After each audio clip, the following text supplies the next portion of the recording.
네, 시장에서 반짝 뜨고 사라질 종목이 아닌 끝까지 갈 수 있는 종목 오늘도 하나씩 탐색해 보도록 하겠습니다. 갈테마 가라 곽영훈 부장과 함께합니다. 안녕하세요. 네, 안녕하십니까. 예, 저희 벌써 갈테마 가라 일주일이나 됐습니다. 어떻게 함께 하시는데 매일매일 어렵진 않으세요?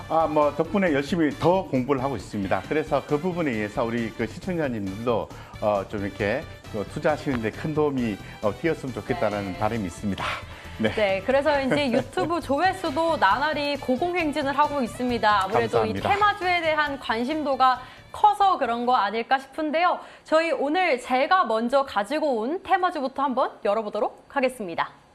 네, 뚜껑 열린 백신 위탁 계약, 이번엔 러시아산이라고 준비를 해봤는데 먼저 관련주부터 한번 쭉 살펴볼까요? 네, 뭐 휴원스 글로벌, 휴메딕스, 휴원스, 이수, 앱지스 종목 다양하게 있습니다. 아무래도 최근에 맞고 있는 백신 전 세계적으로 이 후유증이 조금 많다 보니까 러시아 백신에 대한 관심도가 더 커지고 있는 것 같은데 그런데 한 가지 또 변수가 있어요. 어제 정부가 이제 8월부터 국내에서 백신을 많이 만들 것이다라고 해서 이제 관심이 그럼 러시아 백신 아니야 하고 더 매기가 쏠렸었는데 방금 기사가 한 가지 난 게 그 백신이 러시아 백신이 아니라고 하더라고요. 그럼 또 그게 또 변수가 될 수 있을 것 같아서 이슈 한 번만 좀 정리해 주세요. 네, 백신 관련해서는 크게 두 가지 흐름이 있습니다.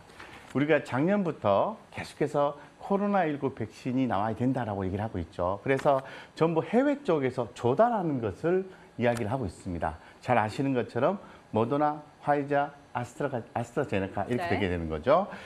마지막으로 나온 게 러시아산 백신이에요. 러시아산 백신. 스푸트니크. 네, 이름도 어렵더라고요. 스푸트니크 V라고 하는데요. 근데 상반기 지나고 하반기로 넘어가면은 토종 백신이 나올 가능성이 사실 가능성보다는 기대를 많이 하고 있는 거죠. 그래서 첫 번째 백신이 바로 셀트리온의 토종 백신이에요. 그 이외에 제약회사, 바이오 회사가 열심히 개발하고 있어요.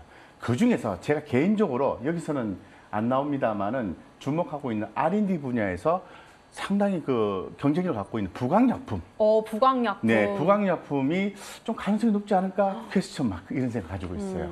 근데 그런 과정에서 해외 백신에서 국내 백신으로 넘어가는 그러한 징검다리 과정에서 휴원스가 그죠? 휴원스 글로벌이 러시아 백신 관련해서 위탁 생산과 관련 얘기 나온 거죠. 그래서 컨소시엄을 구성해서 진행한다고 합니다. 제가 살짝 공부를 미리 해봤는데 이 휴원스 같은 경우는 외국인들이 오늘 굉장히 유입이 많이 되고 있더라고요. 그런데 뭐 이수 앱지스나 대정화금 이런 종목들은 오히려 외국인이랑 기관 투자자들이 다 팔고 있어요. 이것도 좀 저희가 휴원스 쪽으로 긍정적으로 봐도 되는 포인트겠죠. 예, 일단 뭐 수급이라는 건 그렇습니다. 내용은 되게 좋아요. 내용은 자 휴원스 글로벌이죠. 휴원스와 휴원스 글로벌을 묶어서 생각하시는 게 좋습니다. 그래서 이 가칭 휴원스가 직접적으로 위탁 생산하는 거니까 이 해당 종목의 주가가 셀 수밖에 없어요. 그 다음에 컨소시엄을 좀 구성을 하고 있죠. 프레스티지 바이오파마하고 보람파마, 휴메딕스 컨소시엄이 구성되어 있지 않습니까? 이런 종목들에 대한 관심 가져야 되는 거죠. 자, 그러면 우리 시청자님들 입장에서 봤을 때는 어떻게 주목하셔야 되냐면 넘버원은 휴원스와 휴원스 글로벌입니다. 그 외에 컨소시엄 3개사에 대해서 상장사는 2군데가 있죠. 그래서 이런 종목을 묶어서 생각하시고요. 이렇게 주가가 핫하게 올라왔을 때는 주가가 좀 빠져주는 게 어떻게 보면은 조금 당연한 걸 볼 수 있어요. 왜냐하면 전날에 어떤 그 해당 내용을 먼저 캐치한 입장에서는 차익 실현 효과가 커지게 되는 거죠. 자, 한번 제가 차트를 간단하게 열어서 한 말씀을 좀 드리겠습니다. 오늘부터는 차트도 봐주신다고 합니다. 휴원스 현재 볼까요? 이해 편의를 위해서 이렇게 달았는데요. 자, 밑에서 사시는 분 입장에서는 이렇게 올라왔어요. 팔고 싶지 않겠습니까?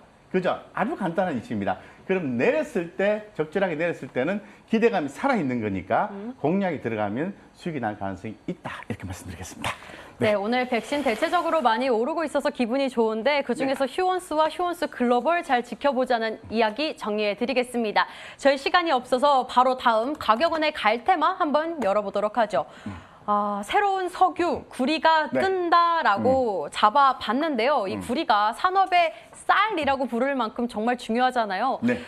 저는 이 원자재 가격이 오른다고 해서 관련주도 오르겠지 싶기는 한데 네. 최근 들어서 가장 중요한 호재는 네. 아무래도 이 골드만삭스가 2025년까지 70%가 오를 거다. 이 말이 네, 좀 네. 굉장히 긍정적이지 않은가 싶은데 정리 좀 해주세요. 뭐 골드만삭스의 보고서가 나와서 좀 더 시장에 관심이 모아지고 네. 있는 것은 분명한 것 같습니다. 네, 네. 근데 그들이 어떤 근거 없이 보고서는 내놓지 않는다고 말씀드리겠습니다. 굉장히 A, B, C, D, E, F, G 좋은 내용들이 있긴 합니다. 그중에서 포인트를 딱 집어서 말씀을 드리면 구리에 대한 수요가 과거에 비해서 지금은 훨씬 더 높다는 겁니다.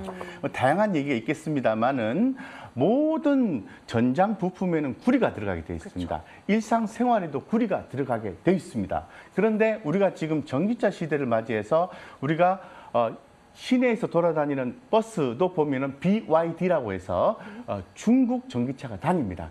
이 전기차에는 구리가 기존 내연기관보다는 훨씬 더 많이 소요가 된다라는 거죠. 그래서 이런 트렌드를 대표적인 트렌드로 보고 이제 4차 산업혁명으로 넘어가면서 구리에 대한 수요가 훨씬 더 커질 수밖에 없고 원자재 가격에 대한 상승의 부분도 우리가 생각해 볼 수 있어요. 자, 미국 같은 경우에는 작년에 비해서 올해 원자재 가격이 70% 이상 올라왔다고 합니다. 건축자재도 올라왔고요. 구리 선물가도 올라왔다고 합니다. 따라서 또 구리에 대한 상승은 또 중국 이슈도 맞물려서 추가적인 상승이 가능하고 트렌드상으로 쭉 갈 수 있다는 거죠. 차트 보고 말씀드리겠습니다. 네. 자, 풍산이 기본적으로요. 자, 쉽게 말씀드릴게요. 저평가돼 있다. 풍산이요? 싸다 이렇게 말씀드릴 수 있어요. 그래서 지금 구리 관련된 종목 중에서 넘버원은 풍산입니다. 그래서 오늘 차트를 보시면은 5일선 위에 좀 띄워서 출발했잖아요. 그죠? 네. 그래서 위에서 파는 거는 당연하다라고 볼 수 있는 거예요. 물론 외국인이 파는 거죠. 자, 외국인 최근에 한 3, 4일 정도 꾸준히 샀어요. 이유가 있지 않을까요? 이런 생각을 해봅니다. 그러니까 두 번째의 종목은 이구산업이에요. 두 번째 종목까지. 네. 지금 시간이 없어서 좀 네. 바로 좀 말씀을 드리겠습니다. 이구산업은요, 구리 관련된 넘버 2 기업이 이구산업입니다. 지금 LG화학과도 LG에너지솔루션과도 거래 관계가 있고요. 전기차에 대한 부품을 공급한다라고 얘기가 나와 있는데 그 부분이 바로 구리와 관련된 네. 부분입니다. 여기서도 알 수 있는 것처럼 전기차가 많이 보급되면은 구리 수요는 올라갈 수밖에 없다. 따라서 구리값은 올라갈 수밖에 없다라고 말씀드리겠습니다. 네, 전기차 이야기해 주셨으니까 마지막까지 한번 살펴보도록 하겠습니다. 세 번째 과격은의 갈테마 열어보도록 하죠.